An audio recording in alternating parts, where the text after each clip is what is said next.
अगर हमारे देश के संविधान को मानने वाले लोग मारे जाएंगे, उन्हें अपनी जिंदगी की भीख मंदिर में छुप के बचानी पड़ेगी। हमें तो फिर योगी मॉडल चाहिए। हमारे यहाँ तो हिंदू मुस्लिम एकता है, हमारा तो प्यार है, हम तो सब मिलजुल के रहते हैं। वो कहें हम तो नहीं भारत माता की जय करते हैं, हम तो नहीं वंदे मातरम बोलेंगे, हम तो राष्ट्रगान में खड़े नहीं होंगे। फिर संविधान के प्रस्तावना में क्यों लिखते हो we the people of India? हटा दो। पुलिस पर हमला, होमगार्ड पर हमला, वर्दीधारी लोगों पे हमला, गला से और तलवारों पर धार रखी जाएगी।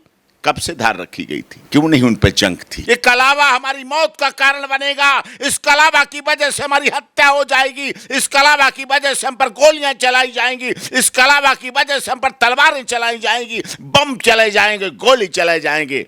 फिर क्या फायदा रह गया इस कलावे के? पिछली साल राजस्थान में रामनवमी पे ऐसे हुआ था, जहांगीरपुरी में हुआ था, बंगाल में रोजाना होता है। कब तक ये होता रहेगा?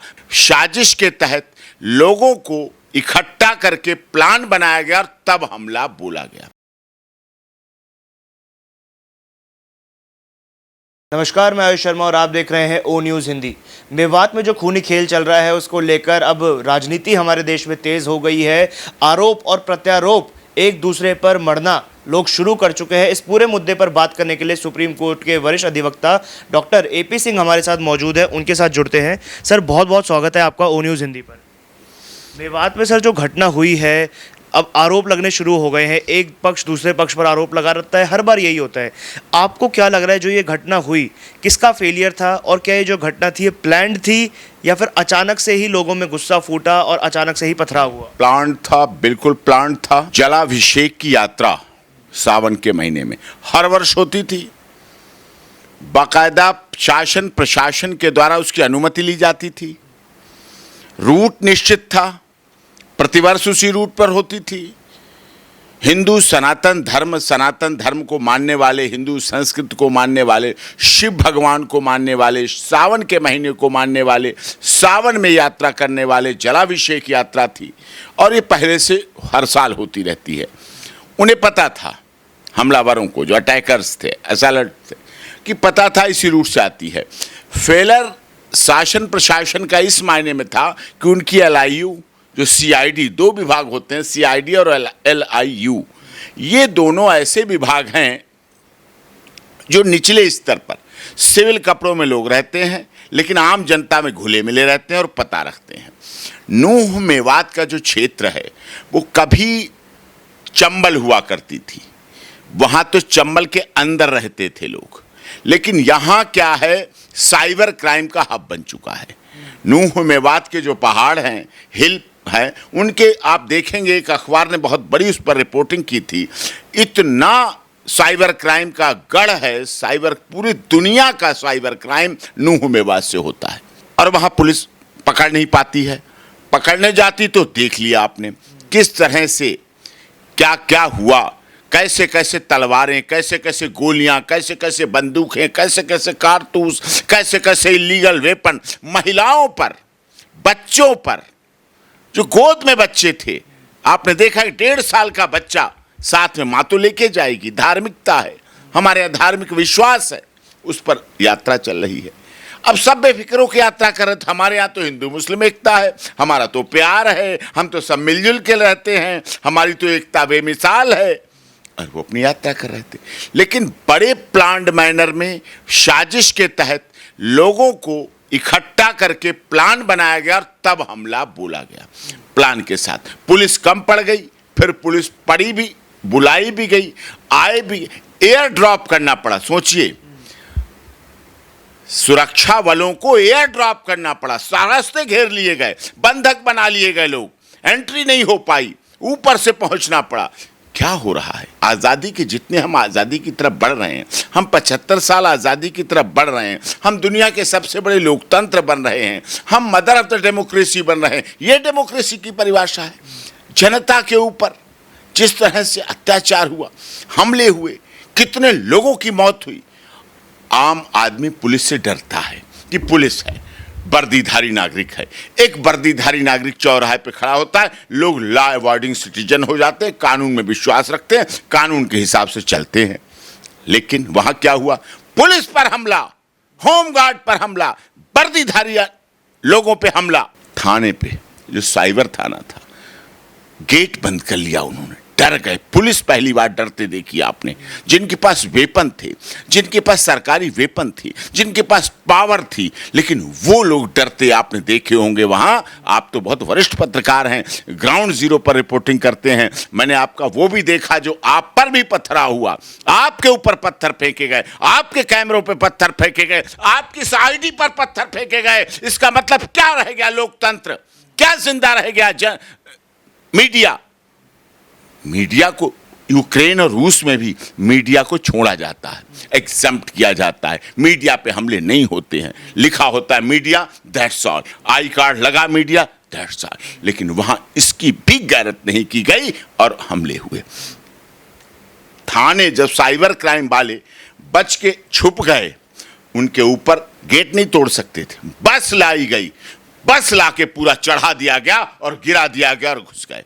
कितनी बड़ी थाने के अंदर एक आम आदमी शहरी हिम्मत नहीं करता है भी घुस पाए, एंट्री कर पाए, कांपते हैं उसके पैर जब बुलाया जाता है, नोटिस जाता है, सम्मन जाता है। और यहां किसी गवाही के लिए जब बुलाती है पुलिस, तब लोग डरते हैं, लोग इसीलिए गवाह नहीं बनते, इसीलिए कई हार्डकोर अपराधी छूट जाते हैं, वो नहीं बनते। लेकिन यहां क्या है, थाने पर हमला हुआ, थाने में बसें जलाई गईं, गाड़ियां जलाई गईं, हरियाणा की संपत्ति को नष्ट नाबूद कर दिया गया। सरकारी बसें, पुलिस की बसें, पुलिस की गाड़ियां, पुलिस की जिप्सी, पुलिस की जीप राख कर दी गई, नष्ट नाबूद कर दी गई। ये दृश्य आपने देखा, सबने देखा, पूरे देश ने देखा। हजारों लोग कितने घंटे बंधक बने रहे, मंदिर में जान बचाए बैठे रहे। वो तो भोले बाबा की कृपा थी जो लोग बच गए, नहीं सैकड़ों लोगों की मौत होती। ये सामने एक नाम सोशल मीडिया पर बहुत तेज़ी से अब चर्चित हो रहा है, मोनू मानेसर। कहा जा रहा है कि मोनू मानेसर के आने की वजह से स्थानीय लोग गुस्से में थे, जिसके चलते पथराव हुआ और पथराव फिर आगजनी में और गोलीबारी में बदल गया। तो मोनू मानेसर का आखिर क्या रोल है इस पूरी शोभा यात्रा में? क्या अब कोई व्यक्ति अपने ही देश में किसी मंदिर में भी नहीं जा सकता क्योंकि स्थानीय लोग नाराज़ होंगे? और अगर नाराज़गी होगी तो क्या पत्थर फेंके जाएंगे? नाराजगी हो सकती है, आई एग्री विद यू। नाराजगी हो, आप FIR कराइए, आप कंप्लेंट कराइए, आप उसकी लोकेशन डिटेल करिए। क्या एक व्यक्ति के साथ 1.5 साल के बच्चे पे हमला होगा? क्या एक व्यक्ति की वजह से महिलाएं, जो गर्भवती महिलाएं थी, उन पर हमले हुए? 10, 11 साल, 12 साल, 14 साल की बेटियां, उन पर हमले हुए, बच्चों पे हमले हुए, स्कूल जाने वाले छात्रों पे हमले हुए, छात्राओं पे हमले हुए। क्या फायदा है बेटी बचाओ बेटी पढ़ाओ? फिर हरियाणा में क्या महिलाओं तक का आदर नहीं, महिलाओं तक को सुरक्षित नहीं रखा गया, महिलाओं तक का संरक्षण नहीं हुआ। ये बहुत गंभीर विषय है जिसकी वजह से हुआ। एक व्यक्ति आप अपराधी है, आप मोस्ट वांटेड कर दीजिए, आप इनाम डिक्लेयर कर दीजिए, आप LBW कर दीजिए, प्रोक्लेम्ड ऑफेंडर कर दीजिए, उस पर कार्रवाई करिए। किसी व्यक्ति के आने जाने से ये बहाना है, ये झूठ प्रोपोगंडा है। एक व्यक्ति के लिए हजारों लोग इकट्ठे हो जाएंगे, एक व्यक्ति के लिए बंदूकें निकल आएंगी, एक व्यक्ति के लिए कारतूस निकल आएंगे, एक व्यक्ति के लिए गड़ा से और तलवारों पर धार रखी जाएगी। कब से धार रखी गई थी? क्यों नहीं उन पर जंग थी? सावन का महीना था, जंग क्यों नहीं थी? सब धार रख के रखेगा था। साजिश के साथ हमला किया गया, प्लान के साथ हमला किया गया। हिंदू सनातन संस्कृति, धर्म, रीति रिवाज, परंपरा पर हमला है, भारत के संविधान पर हमला है, डॉक्टर भीमराव अंबेडकर की जो आत्मा है उस पर हमला है, देश के नियम कानून पर हमला है। पुलिस प्रशासन से हमले का मतलब उन पर हमला हुआ, उनकी हत्याएं हुई। जब एक व्यक्ति की हत्या होती है तो एक व्यक्ति की हत्या नहीं रह जाती है, कई रिश्तों की हत्या हो जाती है। एक व्यक्ति से जुड़े हुए कितने लोगों की हत्या हो जाती है। एक पुलिसकर्मी, होमगार्ड और ये सब परिवार उनके अनाथ हो गए हैं। वही एक कमाने वाला था, वही एक सहारा था, वही ब्रेड अर्नर थे, वही रोटी कमाने वाले थे, उनका अंत कर दिया गया। नौकरी कर रहे थे, कानून की नौकरी कर रहे थे, लॉ अबाइडिंग सिटीजन की नौकरी कर रहे थे, देश की और अपने प्रदेश की रक्षा की जिम्मेदारी उठाए थे। उन्हीं रक्षक को भक्षण हो गया, उन रक्षा करने वालों का भक्षण कर लिया कुछ लोगों ने अपनी सोची समझी साजिश से, धार्मिक उन्माद से। धार्मिक उन्माद, हम दुनिया में कहते हैं हमारे यहाँ दुनिया में सबसे अधिक मस्जिद हैं। इस्लामिक कंट्री में जितनी मस्जिदें हैं उतनी भारत में मस्जिद हैं, हम ये कहते हैं।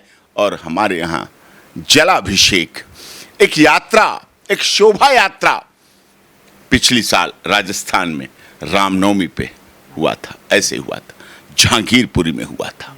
कब तक ये होता रहेगा? बंगाल में रोजाना होता है, वेस्ट बंगाल में रोजाना होता है। मणिपुर तो हजारों किलोमीटर दूर है। मणिपुर की बात देश के सांसद बैठे हुए करते हैं, देश की संसद को चलने नहीं देते, बाइकाट करते हैं। चलिए, लोकतांत्रिक अधिकार है, आप बाइकाट कीजिए, बहिष्कार कीजिए, वॉकआउट करिए, कुछ भी करिए, लेकिन वही सांसद वहां तो जाते हैं हमारे पैसों से, प्लेन पर तो जाते हैं, होटल में रुकते हैं, गेस्ट हाउस में रुकते हैं, सरकारी पैसों का खर्च करते हैं, हमारे आपके मेहनत की कमाई का दुरुपयोग करते हैं जाके, लेकिन वही उपयोग कितनी दूर है संसद से? नूह में बात कितने किलोमीटर है? 100 भी नहीं है, 100 किलोमीटर उनकी गाड़ियां नहीं जाती हैं। सुप्रीम कोर्ट वहां की बात करता है, लेकिन ऑनरेबल सुप्रीम कोर्ट नूह में बात का दौरा नहीं करते हैं। सांसद हमारे पक्ष के, प्रतिपक्ष के, विरोध के, 2024 के किसी भी तैयारी करने उन्हें नूह में बात में मतदाता नहीं दिखते हैं, वहाँ के वोटर नहीं दिखते हैं, गुड़गांवा नहीं दिखता है, सोहना नहीं दिखता है उन्हें, और वहाँ तक नहीं पहुँच पाते। कितनी गंभीर विषय हैं, बहुत गंभीर विषय हैं, सोचने वाले विषय हैं। और इन पर LIU इसलिए मैं फेलर मान रहा हूँ क्योंकि हरियाणा सरकार को ये रखना चाहिए था कि ऐसे सेंसिटिव एरिया में हो रहा है। और मैं कह रहा हूँ ये एक नूह में बात की नहीं है, बात केवल सीलमपुर की नहीं है, बात केवल उत्तर प्रदेश के रामपुर आजमगढ़ की नहीं है। हमारे देश में गुवाहाटी से चौपाटी, कन्याकुमारी से कश्मीर तक ऐसे बहुत से पॉइंट बनते जा रहे हैं, बहुत से ऐसी जगह बनती जा रही हैं जहां ऐसे अपराध आगे आने वाले, होने वाले समय में डर है कहीं वहां भी ना हो। भय का माहौल है, डर है वहां। इस डर के लिए लॉ एंड ऑर्डर व्यवस्था को मजबूत करना पड़ेगा, बहुत मजबूत करना पड़ेगा, बहुत मजबूत करना पड़ेगा। नहीं आम शहरी व्यक्ति कैसे सुरक्षित रहेगा? जो भक्ति के लिए निकला है, पूजा के लिए निकला है, जलाभिषेक के लिए सोमवार को निकला है, सोमवार को शंकर जी का दिन है, जलाभिषेक करना है, इसके लिए निकला है, और उसके साथ ऐसा हो रहा है। ये बहुत गंभीर विषय है और इस पर हरियाणा सरकार को, केंद्र सरकार को, माननीय गृह मंत्री जी को कमान संभालनी होगी और उन्हें सीख लेनी होगी उत्तर प्रदेश के माननीय मुख्यमंत्री महाराज जी से। ये सीख लेनी होगी कि उस व्यक्ति ने 6 साल हो गए, उत्तर प्रदेश में दंगे नहीं हुए, माफिया आतंक समाप्त हुआ, चाहे बुलडोजर से हुआ, चाहे लॉ एंड ऑर्डर से हुआ। अगर जहां सच न चले वह झूठ सही, जहां हक न चले वह लूट सही। ये भी हमारे देश में है, इसको भी समझना पड़ेगा। अगर ऐसे अपराधी हैं जो हमारे आस्तीन के सांप हैं, हमारे समाज में हैं, हमारे देश में हैं, हमारे प्रदेश में हैं, हमारे गांव में हैं, हमारे नूह मेवात में हैं, ऐसे क्षेत्रों में हैं जो पैसे तो कर ही रहे थे, पैसा ऑनलाइन तो इतना गलत था, वहाँ इतने अपराध होते थे और पुलिस कहती थी, पकड़ नहीं पाती थी, इसी वजह से। और वहाँ हुआ, और इस पर गंभीर राज्यों को और केंद्र सरकार को भी इस पर सघन कठोर कार्रवाई करनी चाहिए। सर, हमारी टीम हर उस जगह पर जाती है जहां पर ऐसे पथराव होते हैं, हिंसा की घटनाएं होती हैं, और ख़ास तौर पे टारगेट करके हिंदुओं को यहाँ पे टारगेट करके मारा जाता है। हर जगह से एक मांग उठती है योगी मॉडल। दिल्ली में हमने नांगलोई में दिखाया, लोग योगी मॉडल की बात करते हैं। मेवात में लोग कहते हैं अब योगी मॉडल की ज़रूरत है। जब हर जगह भाजपा की शासित पुलिस है तो योगी मॉडल में ऐसा क्या खास है जो इतनी ज़्यादा डिमांड उनकी उठ रही है हर जगह? उनका डिसीजन, मजबूत डिसीजन, उनका मॉडल मध्य प्रदेश भी चाहता है। अब खट्टर जी ने भी उस मॉडल की थोड़ी सी नकल की है और कहा है उन्होंने कल कि जो भी नुकसान हुआ है उसको आरोपियों से वसूला जाएगा, रिकवरी की जाएगी और तुरंत किया जाना चाहिए, एट प्रेजेंट किया जाना चाहिए। आदमी देखता है कब होगा, क्या होगा, ये कौन जानता है, लेकिन अपराधियों में डर होना चाहिए। जो प्रोफेशनल अपराधी बनते जा रहे हैं, हैबिचुअल बनते जा रहे हैं, धर्म के नाम पर अपराध हो रहे हैं, टारगेट किए जा रहे हैं, भोले भाले लोग टारगेट किए जा रहे हैं, जलाभिषेक की जा रहे थे, शांति से जा रहे थे, निहत्थे जा रहे थे, पैदल कुछ तो नंगे पैर थे, जल लेके जा रहे थे, बच्चों के साथ जा रहे थे, सावन में अपनी मन्नत पूरी करने के लिए जा रहे थे, ओम नमः शिवाय का जाप करते जा रहे थे।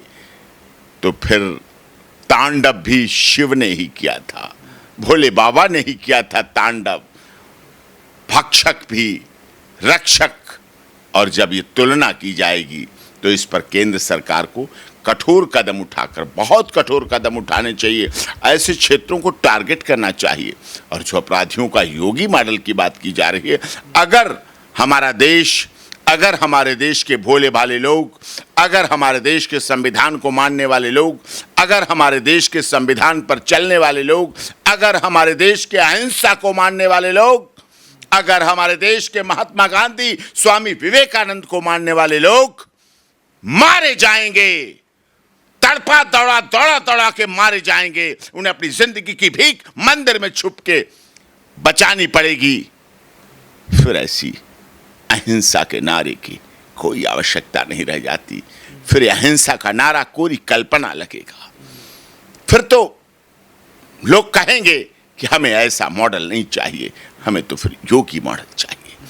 सर, मोनू मानेसर एक बहाना था, असल में क्या हिंदुओं को निशाना बनाना था? मेवात में जो स्थिति हुई उसकी ग्राउंड रियलिटी क्या थी? क्योंकि मोनू मानेसर वहाँ पहुँचे भी नहीं थे, उनके पहुँचने से पहले ही हमला हो जाता है, पथराव हो जाता है, और जिस गाड़ी पर भगवा झंडा होता है उस पर हमला किया जाता है, हाथ में कलावा देखकर हमला किया जाता है, किसी ने राम नाम का टैटू बना रखा होता है, हाँ जी, वहाँ हमला किया जाता है। ये सोचिए अब क्या, किस धर्म, किस देश में हम हो गए हैं, क्या हमारा देश हो गया है? राम नाम, जो सभी राम राम कहते थे, हमारे यहाँ तो हिंदू मुस्लिम सभी राम राम कहते थे, ये राम राम देख के काटे जाएंगे। ये कलावा हमारी मौत का कारण बनेगा, ये जीवन रक्षक है, जीवन दायिनी शक्ति है, ये कलावा हमारी मौत का कारण बनेगा। इस कलावा की वजह से हमारी हत्या हो जाएगी, इस कलावा की वजह से हम पर गोलियां चलाई जाएंगी, इस कलावा की वजह से हम पर तलवारें चलाई जाएंगी, बम चले जाएंगे, गोली चले जाएंगे। फिर क्या फायदा रह गया इस कलावे के? फिर तो कलावा हटाइए और अपनी रक्षा के लिए तत्पर हो जाइए, मजबूत हो जाइए। सबसे पहले अपनी रक्षा आपको करनी पड़ेगी, सबसे पहले आपको अपनी सुरक्षा करनी पड़ेगी, सबसे पहले आपको अपनी बहन बेटियों की रक्षा करनी पड़ेगी, अपने बच्चों की रक्षा करनी पड़ेगी, अपने घरों की रक्षा करनी पड़ेगी। फिर हिंसा अहिंसा का चैप्टर क्लोज करो साहब, और अपने हाथों में सुरक्षा का इंतजाम कानूनी तरीके से लो। कानून के तरीके से हम उसकी अपने अधिकारों, अपने परिवारों की, अपने धर्म की, अपनी सभ्यता की, अपनी संस्कृति की, अपने रीति रिवाज की, अपने सावन की, अपने जलाभिषेक की, रुद्राभिषेक, जलाभिषेक, ये सब शिवजी से जुड़े हुए कार्य हैं और सभी मिलकर करते हैं। कल को रक्षाबंधन आएगा साहब, फिर भैया दूज आएगा, कल को 15 अगस्त आएगा, वो कहेंगे हम तो नहीं भारत माता की जय करते हैं, हम तो नहीं वंदे मातरम बोलेंगे, हम तो राष्ट्रगान में खड़े नहीं होंगे। फिर बेकार है we the people of India. फिर संविधान के प्रस्तावना में क्यों लिखते हो we the people of India? हटा दो उसमें से we the people of India. हम बोलते रहते हैं हम भारत के लोग, कहाँ हैं हम? कहाँ है हिंदू? हाथ से हिंदू, कहाँ है माँ से मुस्लिम? कहाँ है हिंदू मुस्लिम एक? यहाँ तो एक दूसरे के खून के प्यासे हो रहे हैं, ये गलत है।